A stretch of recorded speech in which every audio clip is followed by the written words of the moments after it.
Recently president Draupadi Murmu ने supreme court से governor की पावर से रिलेटेड कुछ क्वेश्चन पूछे थे। सुप्रीम कोर्ट ने उन सारे क्वेश्चंस के आंसर कर दिए हैं। आज की वीडियो में हम ये पूरा इशू डिटेल में डिस्कस करने वाले हैं। आज की वीडियो में देखेंगे कि जब गवर्नर के पास बिल आता है स्टेट लेजिस्लेचर से, तो गवर्नर के पास क्या क्या ऑप्शंस रहते हैं, और रिसेंटली जो ये डिसीजन आया है सुप्रीम कोर्ट का, इसमें क्या क्या बातें कही गई हैं। तो बिना किसी देरी के आज की वीडियो स्टार्ट करते हैं। तो देखिए, तो सबसे पहले तो मैं आपको बता दूं कि हमारे देश में कानून आखिरकार बनते कैसे हैं। देखिए, कोई भी कानून बनाने से पहले लोकसभा या राज्यसभा यानी कि हमारी पार्लियामेंट में एक बिल आना पड़ता है। यह बिल लोकसभा में भी लाया जा सकता है और राज्यसभा में भी लाया जा सकता है। लोकसभा इस पे डिटेल डिस्कशन करती है, बातचीत करती है और इस बिल को पास करती है। ठीक है, अब अगर लोकसभा में ये बिल आया है तो लोकसभा ये बिल पास करके राज्यसभा को भेजेगी, राज्यसभा में भी वहां पे डिटेल डिस्कशन होगा और उसके बाद ये बिल जाएगा प्रेसिडेंट के पास। ठीक है, अब देखो, प्रेसिडेंट के पास ना कुछ ऑप्शंस होते हैं। ठीक है, कुछ वीटो पावर्स होती हैं, उनके बारे में अब देखते हैं। देखो, जब ये बिल प्रेसिडेंट के पास आता है तो प्रेसिडेंट के पास ऑप्शन होता है कि प्रेसिडेंट उस बिल को अपना एसेंट दे दे, यानी कि अपनी मंजूरी उस बिल को दे दे, है ना। वो मंजूरी दे भी सकते हैं, वो उस बिल को पास करने से मना भी कर सकते हैं। ठीक है, तो हां कर सकते हैं, ना कर सकते हैं। और एक तीसरा ऑप्शन होता है जिसको बोला जाता है पॉकेट वीटो। देखिए, ये जो पूरा आर्टिकल है ना, ये इस पॉकेट वीटो से ही रिलेटेड है। ठीक है, इसके बारे में बाद में आते हैं। अब अगली चीज देखते हैं जो प्रेसिडेंट के पास अवेलेबल होती है।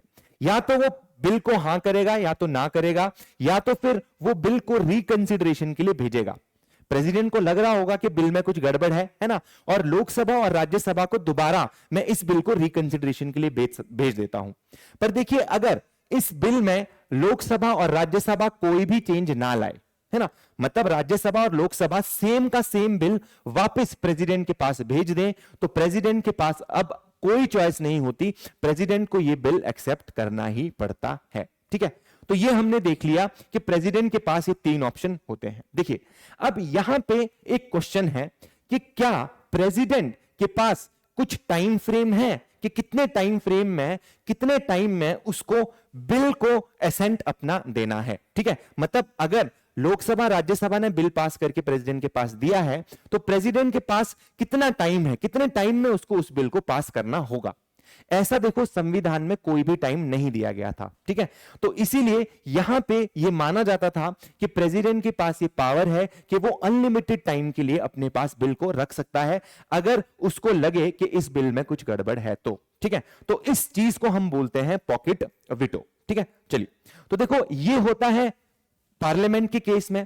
अब हम देखते हैं कि स्टेट लेजिस्लेचर के केस में क्या क्या हमारे पास यहां पे प्रोविजन होते हैं। देखो, अगर हम स्टेट लेजिस्लेचर की बात करें तो यहां पे अगर पूरे इंडिया में हम देखें तो बहुत सारी स्टेट ऐसी हैं जहां पे सिर्फ स्टेट लेजिस्लेटिव असेंबली है। ठीक है, मतलब विधानसभा है ना, पर कुछ स्टेट ऐसी भी हैं जहां पे विधान परिषद है, जिसको स्टेट लेजिस्लेटिव काउंसिल बोला जाता है। ठीक है, मैक्सिमम स्टेट्स में क्या है, स्टेट लेजिस्लेटिव असेंबली यानी विधानसभाएं ही हैं। ठीक है, अब देखो, अगर स्टेट में कोई बिल पास करना हो, है ना, अगर स्टेट में कोई कानून बनाना हो तो उसके लिए बिल लाया जाता है ना, या तो वो स्टेट लेजिस्लेटिव असेंबली में लाया जा सकता है, या फिर उसे स्टेट लेजिस्लेटिव काउंसिल अगर कहीं है तो वहां पे लाया जा सकता है ना। चलो, मान लो बिल स्टेट लेजिस्लेटिव असेंबली में लाया गया, है ना, स्टेट लेजिस्लेटिव असेंबली ने इसको पास करा, स्टेट लेजिस्लेटिव काउंसिल को भेजा जहां पे स्टेट लेजिस्लेटिव काउंसिल है, और ये बिल कहां चला गया, गवर्नर के पास चला गया। जहां पे स्टेट लेजिस्लेटिव काउंसिल नहीं है वहां पे डायरेक्टली ये बिल गवर्नर के पास चला जाएगा। अब गवर्नर के पास भी यहां पे चॉइसेस हैं। जैसे प्रेसिडेंट के पास कुछ चॉइसेस थी, यहां पे गवर्नर के पास भी चॉइसेस होती है कि या तो वो बिल को एक्सेप्ट करे, है ना, अपना एसेंट प्रोवाइड करे, या उसे रिजेक्ट कर दे, या तीसरा पॉकेट वीटो उसके पास भी होता है, बिकॉज कॉन्स्टिट्यूशन में कोई भी टाइम फ्रेम नहीं डिफाइन किया गया कि कितने टाइम में गवर्नर को उस बिल को एक्सेप्ट करना होगा और अपना एसेंट प्रोवाइड करना होगा। ठीक है, चलिए, तो यहां पे पॉकेट वीटो का यहां पे ये भी प्रोविजन है। या फिर वो क्या कर सकता है, गवर्नर रिकंसिडरेशन के लिए भेज सकता है, जैसे किसने भेजा था, जैसा प्रेसिडेंट ने भेजा था, है ना, रिकंसिडरेशन के लिए भेज सकता है। या फिर गवर्नर के पास एक और पावर होती है, वो उस बिल को रिजर्व भी कर सकता है, किसके लिए, प्रेसिडेंट के लिए। ठीक है, अब जब प्रेसिडेंट के पास ये बिल आ गया, है ना, देखो यहां पे क्या हुआ है, बिल स्टेट लेजिस्लेटिव असेंबली ने पास कर दिया, गवर्नर के पास गया और गवर्नर ने बोला कि भाई मैं तो इससे रिलेटेड कोई भी फैसला नहीं लूंगा, इससे रिलेटेड फैसला लेंगे प्रेसिडेंट ऑफ इंडिया। प्रेसिडेंट के पास बिल चला गया। अब प्रेसिडेंट के पास भी कुछ ऑप्शन है ना। प्रेसिडेंट के पास क्या ऑप्शन है, या तो वो बिल को एक्सेप्ट करे, या तो वो बिल को रिजेक्ट करे, या तो वो इस बिल को पॉकेट वीटो भी कर सकते हैं और यहां पे रिकंसिडरेशन के लिए भी भेज सकते हैं। ठीक है, तो ये सारे जो ऑप्शंस है वो यहां पे प्रेसिडेंट के पास भी रहते हैं। ठीक है, आई होप आपको इतनी सी चीज अच्छे से समझ में आई होगी। तो चलिए अब देखते हैं कि ये पूरा इशू आखिरकार स्टार्ट कहां से हुआ था। देखो, ये पूरा इशू स्टार्ट होता है आपका तमिलनाडु से, जहां की जो स्टेट लेजिस्लेटिव असेंबली है कुछ बिल्स पास करके यहां के जो गवर्नर RN रवि है उनके पास भेजती है। पर RN रवि जो है इन सारे बिल्स को नजरअंदाज कर देते हैं। यहां पे ना वो उसको असेंट प्रोवाइड करते, ना ही एक्सेप्ट करते, ना रिटर्न करते और ना ही उनको रिजर्व करते प्रेसिडेंट के लिए। अब देखो, जो स्टेट लेजिस्लेटिव असेंबली है उसको तो जनता ने चुन के भेजा है, वो तो चाहती है कि यहां की जनता के लिए कानून बनाए जाए। बट यहां पे जो गवर्नर है वो बिल पे बैठे हुए हैं, वो बिल को अपना असेंट नहीं दे रहे हैं। तो यहां पे असेंबली क्या करती है कि दोबारा से उन बिल्स को पास करके गवर्नर के पास भेजती है। अब यहां पे गवर्नर क्या करते हैं कि उन बिल्स को, उनमें से भी जो 10 बिल थे उनको रिजर्व करके प्रेसिडेंट के लिए रख देती है। ठीक है, मतलब फिर से यहां पे डिले करने की कोशिश की जाती है तमिलनाडु की जो स्टेट लेजिस्लेटिव असेंबलीज हैं उनके बिल्स को, है ना। ये सारी चीजें होती हैं तो यहां पे जो तमिलनाडु की गवर्नमेंट है उसको थोड़ा गुस्सा आ जाता है और वो सुप्रीम कोर्ट में इस डिसीजन को गवर्नर के चैलेंज कर देती है। और यहां पे 8 अप्रैल 2025 को state of Tamil Nadu versus governor of Tamil Nadu के केस में एक लैंडमार्क जजमेंट आती है, जहां पे जो सुप्रीम कोर्ट है वो बोलता है कि भाई गवर्नर के पास कोई भी पॉकेट विटो ऐसी नहीं है जिससे वो अनलिमिटेड टाइम के लिए यहां पे जो बिल्स है स्टेट लेजिस्लेटिव असेंबली के उसको डिले कर सके। यहां पे वो एक टाइम फ्रेम सेट कर देता है कि भाई विद इन 3 मंथ्स गवर्नर को डिसाइड करना पड़ेगा whether he wants to accept the bill और रिजेक्ट द बिल और he wants to give the bill, he wants to reserve the bill for the president। तो ये यहां पे टाइम फ्रेम सेट करी जाती है सुप्रीम कोर्ट के द्वारा। और यहां पे बोला जाता है कि अगर बिल को दोबारा से रीपास करके लेजिस्लेचर ने भेज दिया है आफ्टर रिकंसिडरेशन, तो उसके बाद governor must grant his assent to the bill. ठीक है, गवर्नर को उसको असेंट देना ही पड़ेगा अगर उसमें थोड़े बहुत चेंजेस ना लाए गए हो तो। ठीक है, ये चीज यहां पे बोली गई। और यहां पे कहा गया कि अगर स्टेट लेजिस्लेटिव असेंबली कोई बिल दोबारा से पास करके गवर्नर को दे देती है तो गवर्नर उन बिल को रिजर्व नहीं कर सकता है प्रेसिडेंट के लिए।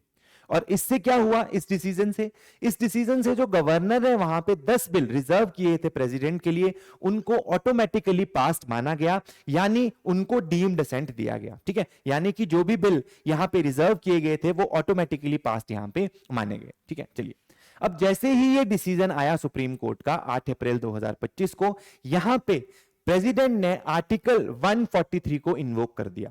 अब 143 आर्टिकल क्या है? 143 आर्टिकल है advisory jurisdiction of supreme court. ठीक है, अब यहां पे प्रेसिडेंट क्या कर सकता है, अगर उसको लगे कि भाई मेरे को कुछ चीज समझ नहीं आ रही है लॉ से रिलेटेड, तो वो सुप्रीम कोर्ट से उन चीजों से रिलेटेड क्वेश्चंस पूछ सकता है। तो यहां पे जो द्रौपदी मुर्मू है उन्होंने 14 क्वेश्चंस पूछे सुप्रीम कोर्ट से और उन पे क्लैरिफिकेशन मांगी। अभी रिसेंटली जो ये क्लैरिफिकेशन आई है, अब देखो यहां पे एक और फैक्ट याद रखना कि ये 16th प्रेसिडेंशियल रेफर था, मतलब यहां पे 16वीं बार प्रेसिडेंट ने ऐसी कोई चीज पूछी है आपके सुप्रीम कोर्ट से under article 143 of the constitution. अब देखो यहां पे ये जो केस है, यहां पे जो बात है ये डिसाइड हुई आपके नवंबर 2025 में, इसी महीने, और ये जो रेफर किया गया था ये किया गया था 5 जज बेंच को, है ना। अब यहां पे एक और चीज याद रखनी है कि जब भी प्रेसिडेंट आपका यहां पे कोई भी एडवाइजरी जुरिसडिक्शन के तहत कोई भी क्वेश्चन पूछता है तो वहां पे मिनिमम 5 जजेस का बैठना अनिवार्य है। ठीक है, तो यहां पे देखो ये जजेस इसमें थे चीफ जस्टिस ऑफ इंडिया, है ना, BR गवई, जस्टिस सूर्यकांत, है ना, ये सारे जजेस के आप नाम यहां पे देख सकते हो। अब यहां पे कोर्ट ने क्या कहा, देखो कोर्ट ने कहा कि the court held that no fixed judicial deadline can be imposed on governor और द प्रेसिडेंट फॉर ग्रांटिंग और विदहोल्डिंग असेंट। यहां पे बोला गया कि कोई भी यहां पे फिक्स्ड टाइमलाइन डिफाइन नहीं की जा सकती है प्रेसिडेंट और गवर्नर के लिए, है ना। ना। मतलब जब भी अब प्रेसिडेंट के पास बिल आएगा या गवर्नर के पास बिल आएगा तो यहां पे जुडिशरी ये टाइमलाइन इसके लिए फिक्स नहीं कर सकती है, ठीक है। Article 200 and 201 require flexibility and imposing timelines would rewrite the constitutional scheme. यहां तक सुप्रीम कोर्ट ने कह दिया कि भाई आर्टिकल 200 और 201 फ्लेक्सिबिलिटी की बात करते हैं, अगर हम एक फिक्स टाइमलाइन की यहां पे बात करेंगे तो वो ऐसा हो जाएगा कि कॉन्स्टिट्यूशन को दोबारा से राइट करना हो जाएगा। यहां पे जो ये डीम्ड असेंट था इसको अनकॉन्स्टिट्यूशनल डिक्लेयर कर दिया गया, ठीक है। And can not be created by judicial order including through article 142, ठीक है।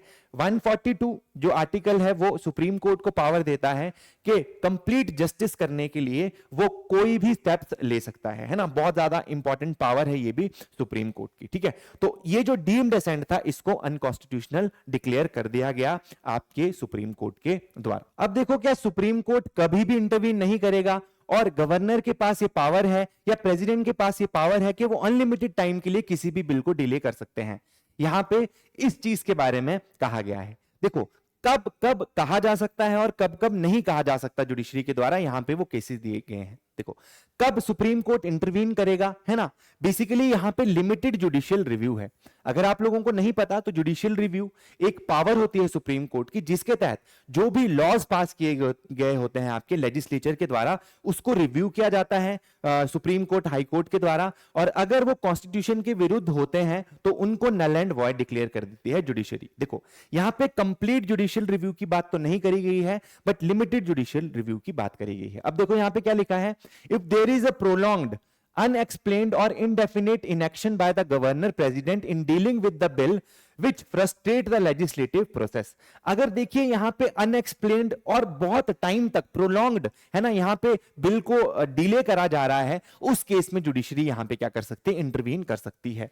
In such extreme inaction cases court can issue mandamus a direction, ठीक है।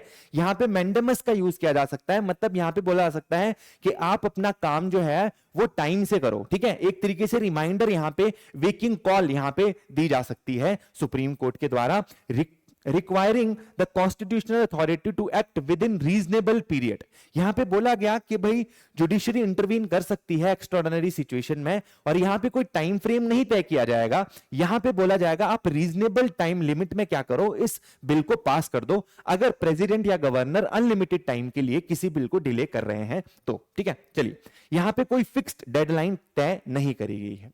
Such a review is only about process in action, not about the content and merit of the bill. देखो, यहां पे सिर्फ inaction की बात हो रही है ना। यहां पे बिल्स के प्रोविजन नहीं पड़ेगा सुप्रीम कोर्ट, यहां पे सुप्रीम कोर्ट सिर्फ इसमें इंटरवीन कर रहा है कि भाई हम इंटरवीन कर सकते हैं अगर बहुत ज्यादा डिले कर रहा है गवर्नर या प्रेसिडेंट किसी भी बिल को पास करने के लिए, उस चीज के लिए हम इंटरवीन कर रहे हैं। हम यहां पे इंटरवीन इसलिए नहीं कर रहे हैं कि बिल में क्या चीजें लिखी गई हैं, ठीक है। यहां पे ये चीज बोली गई, ठीक है। अब देखो यहां पे courts can not assess whether the bill is good or bad, only whether the constitutional duty has been fulfilled। देखिए, यहां पे मैं आपको एक चीज बता दूं कि जो जुडिशियल रिव्यू की पावर है हमारे जुडिशरी के पास, उसमें क्या होता है। देखो, जब यहां पे एक बिल, एक एक्ट बनता है, उसके बाद जुडिशरी उसको रिव्यू कर सकती है उस एक्ट को।